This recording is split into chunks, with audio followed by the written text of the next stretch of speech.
So in this video, let's talk about something very useful in low-level system design, or just whenever you're designing anything in general, right? Any particular software, as it gets bigger and as it gets complex, we tend to see certain patterns emerge, right? And one of those important patterns that we're going to talk about today is builder patterns, right? So the builder pattern is a pattern that can be used across software whenever you're dealing or you're constructing large objects, right? For example, nowadays when you see, you have softwares like, I don't know, like maybe a browser, right? And these browsers make certain HTTP requests. Now, in those HTTP requests, sometimes it's possible that the HTTP request that you're generating, let's take a look on the screen. The HTTP request that you're going to be generating has a lot of parameters, right? So one of the parameters that we could talk about is the URL. It will have something like a body. It will have something like a timeout.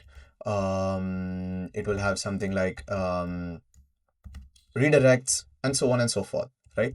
Now, when you're designing a browser, right, it's possible that this HTTP request is made at different places across the code base, right? It could be have a caller that calls HTTP request with some parameters, and there could be another caller that calls HTTP request with another set of parameters, right? Now, the aim here, right? So we could call this caller one. So let's go up. Let's call this caller one. This could be caller two. And whenever you're dealing with such callers or such requests, it is possible that they call this same constructor again and again, right?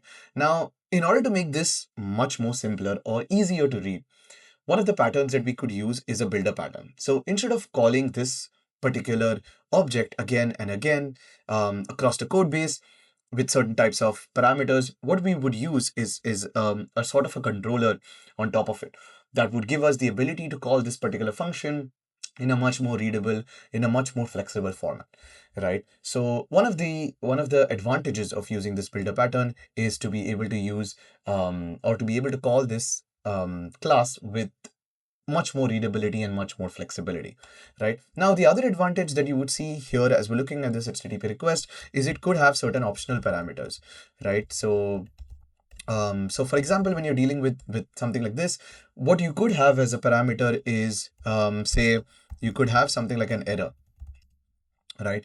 Not every page might throw an error, right? Or you could have something like let's look at it from this way, where you have a footer, right?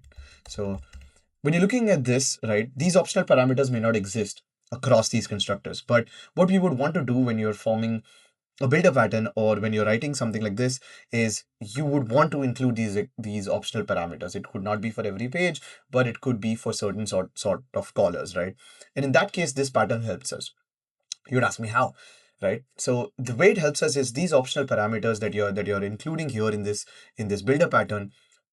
You would not know them unless you would go and read the actual class, the actual HTTP request. You would actually go have to read it and see, okay, like these are the optional parameters. Should I include them or not?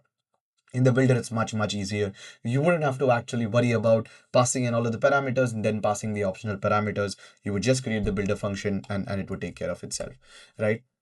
So let's look at this in much more detail in code, right? So let's write a comment at the top. So we're dealing with builder pattern, and we have something for the sake of this example. Let's look at the HTTP request class. So what we're going to do is I'm going to be creating an HTTP request class, and inside this class we'll have something like init. So let's say it takes something like a URL parameter, right? Let's just keep it simple for now. Let's just say that we have something like a URL, and let's say the URL is equal to this, something like this, right? And as we discussed, let's say it has a body. So we have this, right? We have the body that you could say as body. You could say timeout, that, and then these functions that I'm going to be defining are just basic functions that you would define. And this could go for any class, right? This could go with an HTTP request class. This would go with, say you're designing a parking lot or anything of that sort. So this could be extended generically across the board. So let's say you have something like this. You have timeout, and you have something like execute, right? that takes self and just does nothing. It just prints whatever. Like you could just say self.url, for example, right? This would be the one in real terms, right? In the real world, this would be the function that would actually execute or send the HTTP request. It would actually send the HTTP request, right? So this is your class, right? And now, as I explained before, this class can be used across the code base, right? There could be multiple callers. If you have something like if you have your main function and you have something like caller one that says, hey, call this with google.com. Okay. And then your second caller comes in and says, okay, I don't want to call this with google.com. I want to call this with, say, Hacker News. Okay.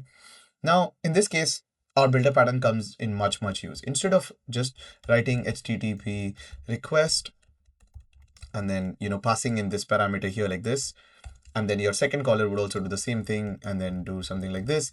And it's not very much readable. Say you want to pass in 5 as a timer. Now, this is not very readable, right? So the ways to prevent this, or the way to make it much more readable, is to introduce something like an HTTP request builder, right? And in this HTTP request builder, what you would do is it would start off simple, right? It would have the init function that would say self URL. But in this case, right, just instead of creating the class variables, what I'll do is something like this. I'll do like a request and I'll pass in the request. So what this does, let's spend a moment and realize what exactly this line is doing. So this line creates the request variable and assigns the class HTTP request to it, right? And in this way, it can be now accessible across your HTTP request builder. So once you assign the class, you basically create an instance of that variable. So what you do is you have created an instance of this,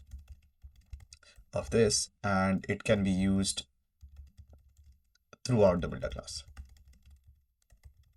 Okay, so this is so looking at this, what you start off with is you create the request builder and then you assign the HTTP request to it, right? Now look at the magic ahead, right? So now say you want to do something like a body, right? And you want to pass in self and then body. What you would do is you do something like this. And then now, since we have that, we can now assign it to the actual body. So if you click on request here, I don't think it's enabled here, but if you click on request with autocomplete enabled, it will take you to the actual class that has been defined here. And that's why, since it has a body here, you would also be able to call out the body here at the bottom. So a request.body would be, assign it to whatever body you would want to. So, and then you could assign something like timeout as well to self timeout. And then you would do something like this self dot, and I'm going to repeat this pattern across just for the sake of understanding, and you can put this as your timer, right? I'm not going to expand because you kind of get the point when you're building this builder.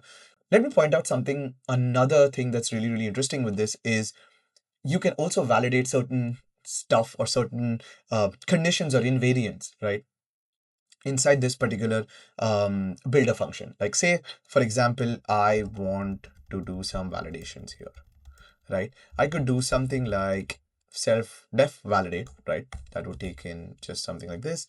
Or I could just pass in, if I wanted to, I could pass in like say max. No. Okay. And now what I could do is something like self dot request timeout is less than max, is greater than maximum, say, for the sake of this question. Now, if this is the case, right? If this is the case, what I would want to do is I want to raise something like a value error. Be like, this is an invalid. Okay. So what I'm trying to illustrate here is with these builder patterns, you can also do interesting stuff like validations. You can make it more readable. You can also do some sort of like a chaining or any other simple things that you would want to make this code much more readable and much more flexible. So that's the goal of the builder pattern, right? Now, I think we've covered everything, right? So I just want to take a minute to kind of like just go through. Let's actually take a look at this, right? Let's take a look at this main function. So for example, so inside this, right? Say you would want to actually use this.